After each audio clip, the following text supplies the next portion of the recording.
Pyramid बना हुआ है। ये जो पिरामिड है ये संबंध प्रदर्शित कर रहा है किसके किसके बीच। आप देख रहे होंगे कि इस पिरामिड के शीर्ष पर प्रकृति है।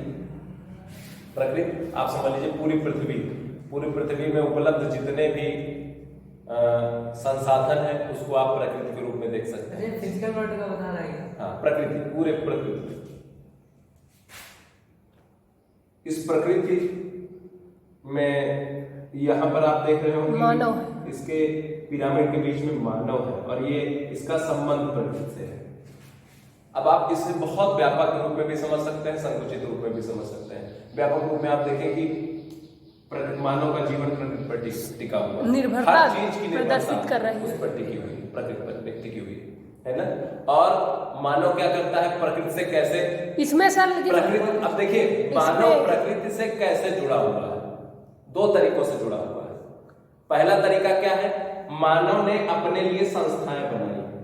क्या बनाई? संस्थाएं क्या है? ये मानव की निर्भरता सर दिखा दे रहा है। मानव, हाँ, मानव की प्रकृति पर निर्भरता दिखा रहा है। देखिए संस्थाओं में भी तो मानव की निर्भरता दिखा रहा है। मानव ने संस्थाएं बनाई, मानव ने प्रकृति नहीं बनाया। मानव ने संस्थाएं बनाई है, मानव ने प्रौद्योगिकी बनाई है। मतलब कैसे प्रकृति से कैसे व्यवहार किया जाए उसके लिए मतलब संस्थाएं बनाए। शीर्ष पर कौन है? शीर्ष पर प्रकृति है और उसके नीचे संस्था है और उसके नीचे प्रौद्योगिकी है। सबसे महत्वपूर्ण प्रकृति है। और प्रकृति का उपयोग किन आधारों पर टिका हुआ है? प्रकृति का उपयोग संस्था और प्रौद्योगिकी जैसे आधारों पर टिका हुआ है और उसका निर्माण मानव ने किया है। अगर मानव के पास प्रौद्योगिकी नहीं होगी तो वो संसाधनों का दोहन नहीं कर पाएगा प्रकृति से। प्रौद्योगिकी का मतलब तकनीक। अगर उसके पास तकनीक नहीं होगी तो क्या जो संसाधन की प्राप्ति नहीं कर पाएगा। जो पेट्रोलियम संसाधन है, जो खनिज संसाधन, क्या उसका उपयोग कर पाएगा? तो ये बहुत जरूरी है। और अकेले खोद कर निकाल लेगा? इसीलिए संस्था चाहिए।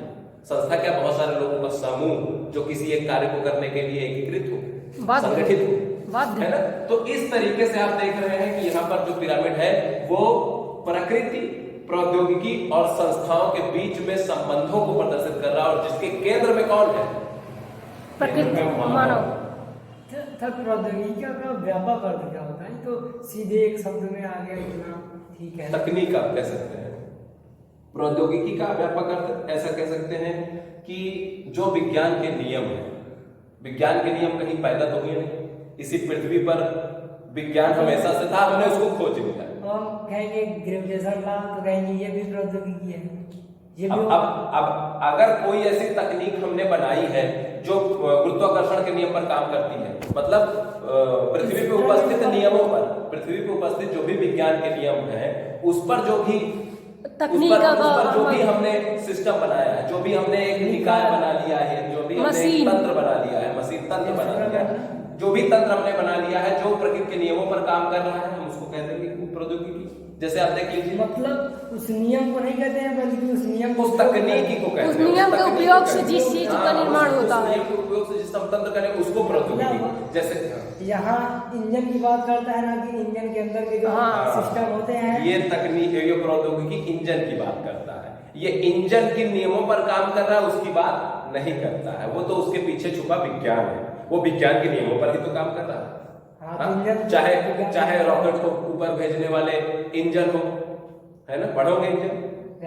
हाँ, रॉकेट को भेजने वाले जो इंजन है, जैसे अब तो बहुत सारे इंजन आते हैं भारत में, पता नहीं कौन कौन सा, रामजेट, स्क्रैमजेट और पता नहीं क्या क्या बनाता है ना।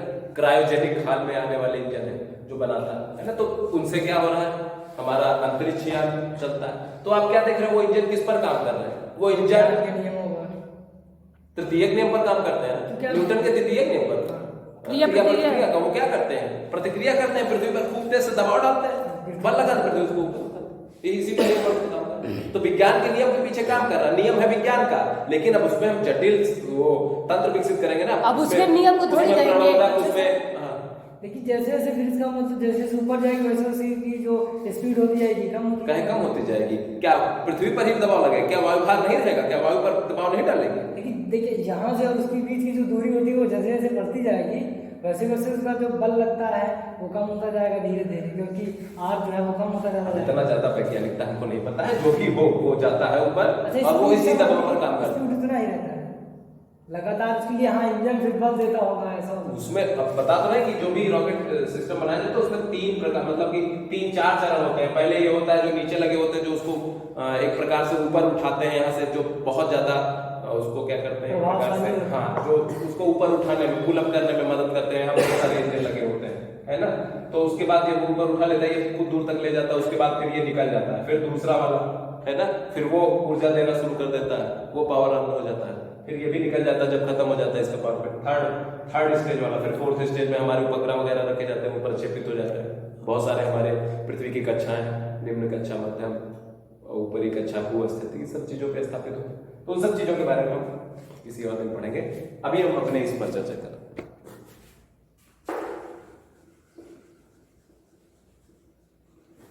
तो आप देख रहे हैं कि यहाँ जो पिरामिड है ये मानव इसके केंद्र में है, और प्रकृति से, किसके माध्यम से, प्रौद्योगिकी के माध्यम से, है ना, समझ रहे हैं, प्रौद्योगिकी और संस्थाओं के माध्यम से प्रकृति पर अपनी निर्भरता, उससे व्यवहार करता है, क्रियाकलाप करता है, और फिर अपने जीवन को गुणवत्तापूर्ण चलाता है।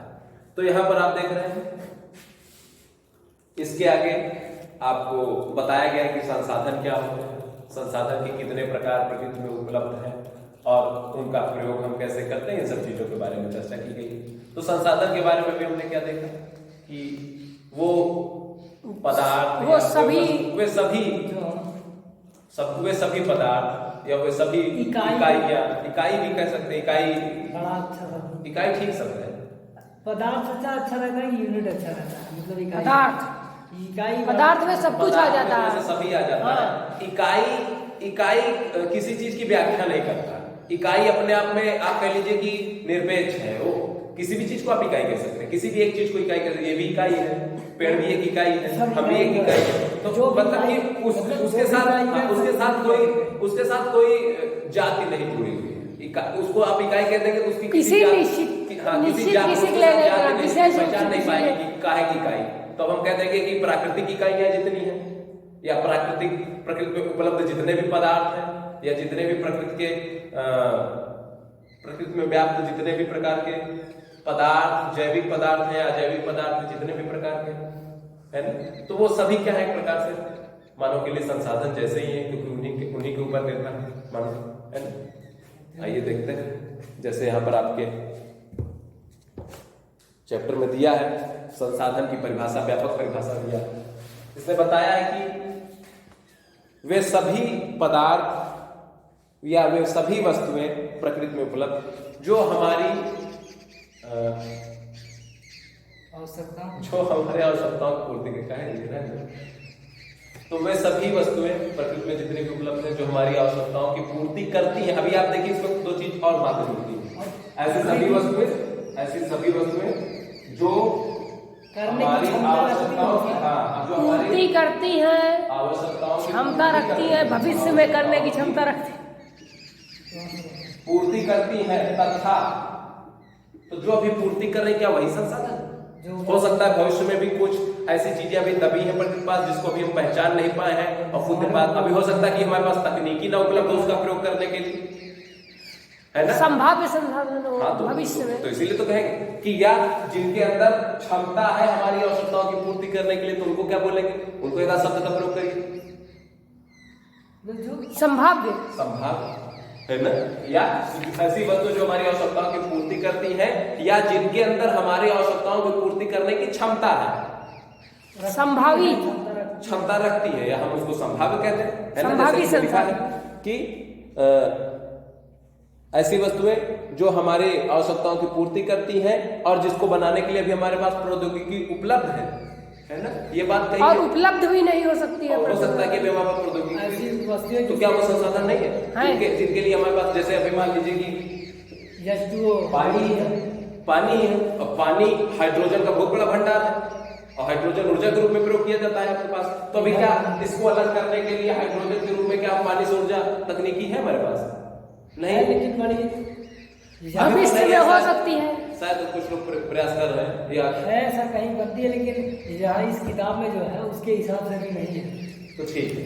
लेकिन अगर अच्छा, हाल में हमने कहीं हाँ, लेख पढ़ा था तो उसमें देखा था कि शायद प्रौद्योगिकी का विकास हो रहा है, इस प्रौद्योगिकी का।